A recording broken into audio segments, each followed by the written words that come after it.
So food security.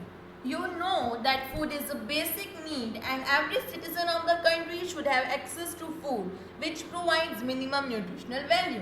If any segment of our population does not have this access, that segment suffers from lack of food security. The number of people who do not have food security is proportionally large in some regions of the country, particularly in the economically less developed states where higher incidence of poverty.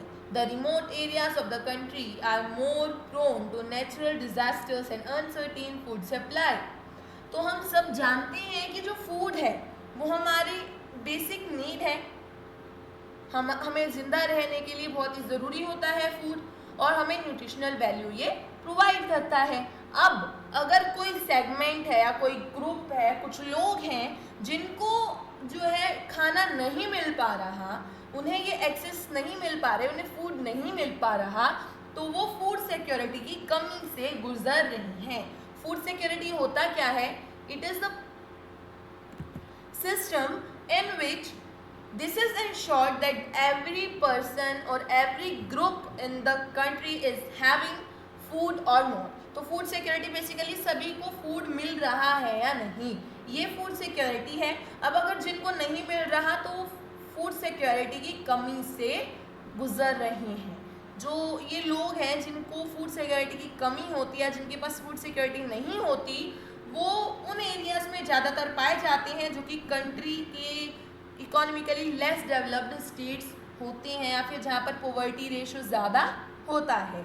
और ये areas जहाँ पर food security नहीं होती वो ज़्यादातर जो हैं वहाँ पर नेचुरल डिज़ास्टर्स यानी कि भूखमरी हो गई, बाढ़, तो ये सभी के वो बहुत ही प्रोन होते हैं। वहाँ पर कभी भी ऐसा हो सकता है और वहाँ पर फूड की जो है सप्लाई अनसर्टेन हो सकती है। In order to ensure availability of food to all sections of society, our government carefully designed a national food security system. अब ऐसा ना हो किसी को फूड जो है फूड सिक्योरिटी की कमी हो, उसके लिए हमारी गवर्नमेंट ने क्या करा? नेशनल फूड सिक्योरिटी सिस्टम बनाया जिसके दो कंपोनेंट्स हैं, buffer stock and public distribution system. और मैं आपको याद दिला दूँ 9th में इकोनॉमिक्स में हमने फूड सिक्योरिटी के बारे में एक पूरा चैप्टर करा हुआ है। सो यहाँ पर पब्लिक डिस्ट्रीब्यूशन सिस्टम की बात आई है, तो पब्लिक डिस्ट्रीब्यूशन सिस्टम होता क्या है? It is a programme which provides food, grains and other essential commodities at subsidised price in rural and urban areas. तो पीडीएस है क्या? पब्लिक डिस्ट्रीब्यूशन सिस्टम है क्या? तो पब्लिक डिस्ट्रीब्यूशन सिस्टम एक प्रोग्राम है जिसके अंदर फूड, ग्रेन्स और एसेंशियल जो चीज़ें हैं, जो एसेंशियल कमोडिटीज़ हैं, वो सभी लोगों को प्रोवाइड करी जाती हैं एक तय करे गए रेट पर। यानी कि गवर्नमेंट के थ्रू एक रेट जो है वो फाइनल कर दिया जाता है जिसके अंडर जो है वो फूड ग्रेन जो है बेचा जाएगा। और बफर स्टॉक क्या होता है? बफर स्टॉक होता है फूड ग्रेन्स का जो कि PDS public distribution system provide करता है। आगे चलते हैं। India's food security policy has a primary objective to ensure availability of food grains to common people at an affordable price. तो जो इंडिया की फूड सिक्योरिटी पॉलिसी है उसका एक प्राइमरी ऑब्जेक्टिव, एक मेन ऑब्जेक्टिव है कि सभी लोग जो कॉमन पीपल हैं उन्हें फूड ग्रेन्स की अवेलेबिलिटी हो जाए, सबको फूड ग्रेन्स मिले अफोर्डेबल प्राइस पे, कि वो अफोर्ड कर सके। इसके कारण से क्या होगा? It has enabled the poor to have access to food. अब अगर अफोर्डेबल प्राइस पर मिलेगा तो पुअर भी खरीद सकता है। The focus of the policy is on the growth in agriculture production and on fixing the support price for recruitment of wheat and rice to maintain their stocks. तो policy में ये कहा गया है इसके अंदर कि ज़्यादातर जो फोकस होना चाहिए वो वीट और राइस को उगाने में होना चाहिए, यानी कि ज़्यादातर वीट और राइस जो हैं उगाए जाने चाहिए ताकि स्टॉक्स को मेंटेन करके रखा जा सके। और FCI food corporation of India जो है वो ग्रेन्स को प्रोक्यूर करने में यानी कि लेने में, खरीदने में और उनका स्टॉक बनाए रखने में रिस्पॉन्सिबल होती है FCI, food corporation of India, यानी कि जो है बफर स्टॉक बनाती है। FCI फूड का जो स्टॉक है वो बनाती है, जबकि जो पब्लिक डिस्ट्रीब्यूशन सिस्टम है वो उसे डिस्ट्रीब्यूट करता है, अलग अलग जगहों पर पहुंचाता है। अब बात करते हैं, देख यहाँ पर हमें कहा गया था कि FCI जो है वो प्रोक्यूर करती है, खरीदती है। तो कैसे प्रोक्यूर करा जाता है फूड ग्रेन्स को, कैसे खरीदा जाता है, उनकी अवेलेबिलिटी बनाई जाती है और जो मेथड है जिससे बनाया जाता है उसके एडवांटेजेस क्या हैं, डिसएडवांटेजेस क्या हैं। So Food Corporation of India procures food grains from the farmers at minimum support price. तो जो फूड कॉरपोरेशन ऑफ इंडिया है, FCI है, वो फूड ग्रेन्स को फार्मर से खरीदती है मिनिमम सपोर्ट प्राइस पर, यानी कि MSP।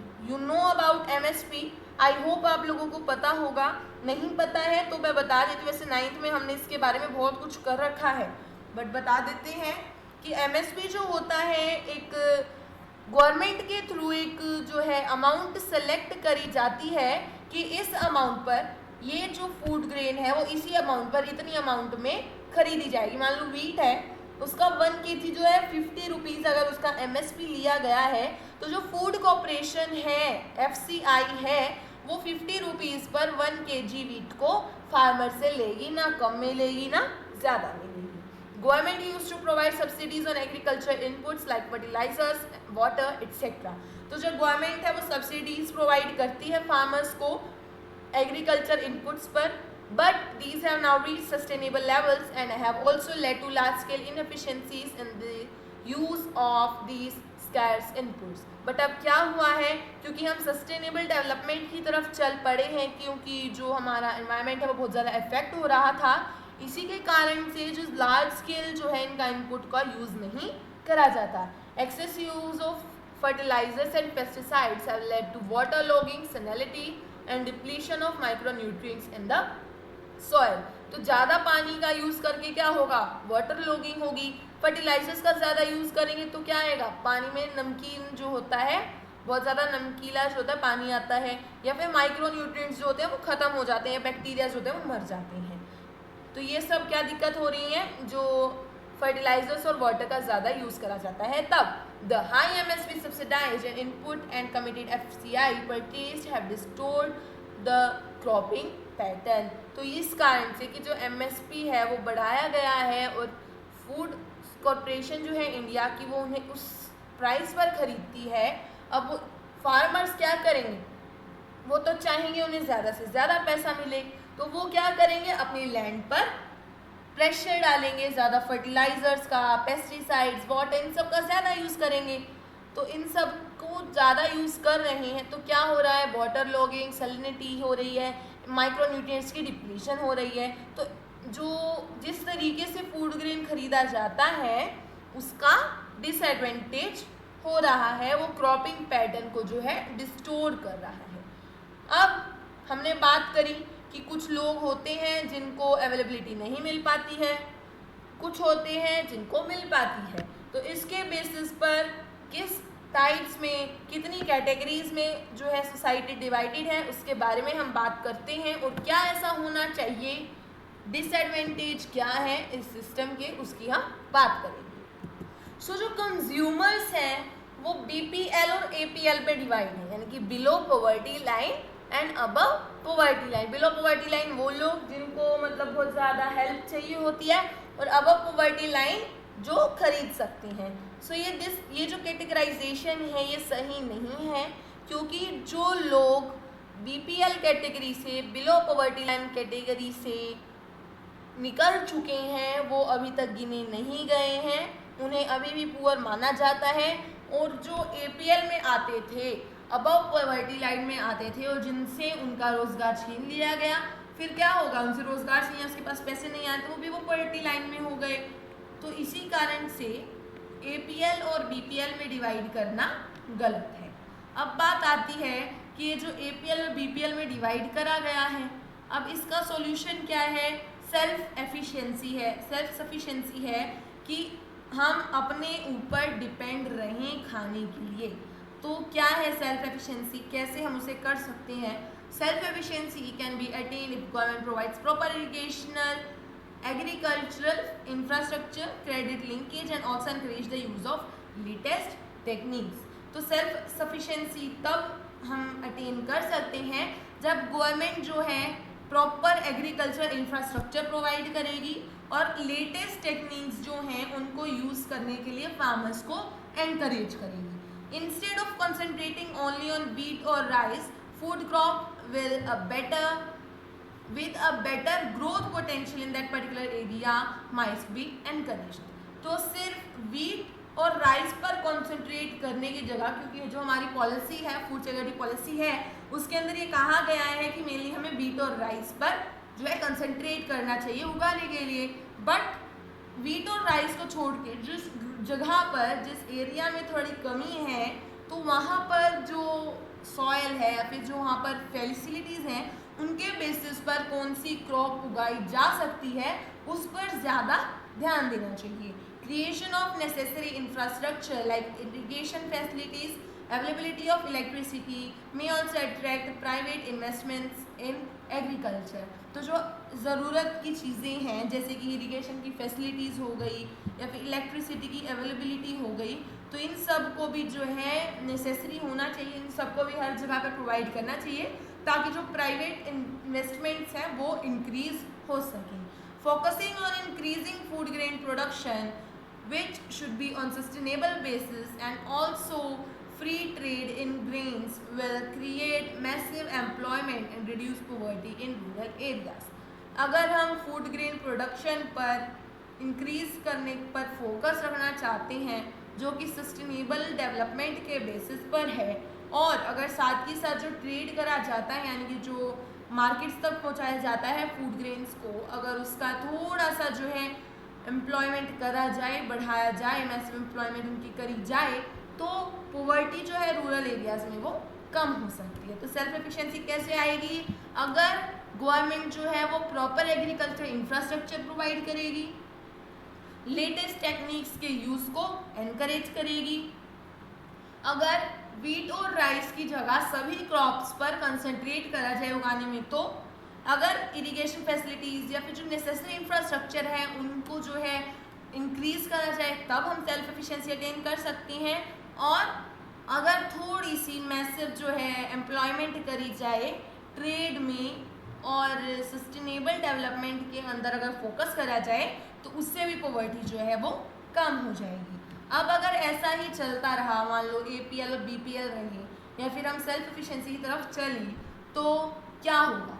इंडिया की फूड सिक्योरिटी कैसी?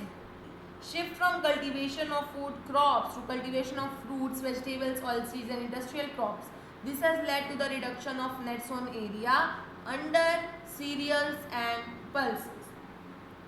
क्योंकि जो फूड क्रॉप्स हैं उनसे अब लोग बढ़ने लगे हैं towards fruits, vegetables, oil seeds, तो इसके कारण से जो नेट सोन एरिया होता था वो कम हो रहा है सीरियल्स और पल्सेस के under. Competition for land between non-agriculture and agriculture uses had reduced net zone area। net zone area आप लोग सोच रहे होंगे क्या है? अगर चैप्टर 1 अच्छे से नहीं समझा है तो ये पॉइंट तो समझ नहीं आएगा। तो नेट जोन एरिया हमारे चैप्टर 1 में है, वहाँ पर हमने डिटेल में इसके बारे में बात करी हुई है, तो आप लोग चैप्टर 1 ज़रूर देखें। आई बटन पर क्लिक करोगे तो आपको चैप्टर 1 भी मिल जाएगा। So competition of land between non agriculture usage and agriculture usage, agriculture के लिए और नॉन एग्रीकल्चर यूसेज यानी कि रोड्स बनाने में, इंडस्ट्रीज बनाने में, इनके बीच में कंपटीशन होने लगा है, तो इसी कारण से नेट जोन एरिया में रिडक्शन आती है। Productivity of land is declining, जो प्रोडक्टिविटी है, जो नेचुरली प्रोडक्शन होती है लैंड के थ्रू, वो कम हो रही है। क्यों? क्योंकि ज़्यादा फर्टिलाइजर्स, पेस्टिसाइड्स यूज़ करे जा रहे हैं। स्कैरसिटी जो है पानी की, उसके कारण से जो है इरिगेशन का जो एरिया है वो कम हो रहा है, और इनसफिशिएंट वाटर मैनेजमेंट, कुछ जगहों पर कमी हो रही है, कुछ जगहों पर एबंडेंटली यूज़ करा जा रहा है, जिसके कारण से वाटर लॉगिंग और सैलिनिटी होती है।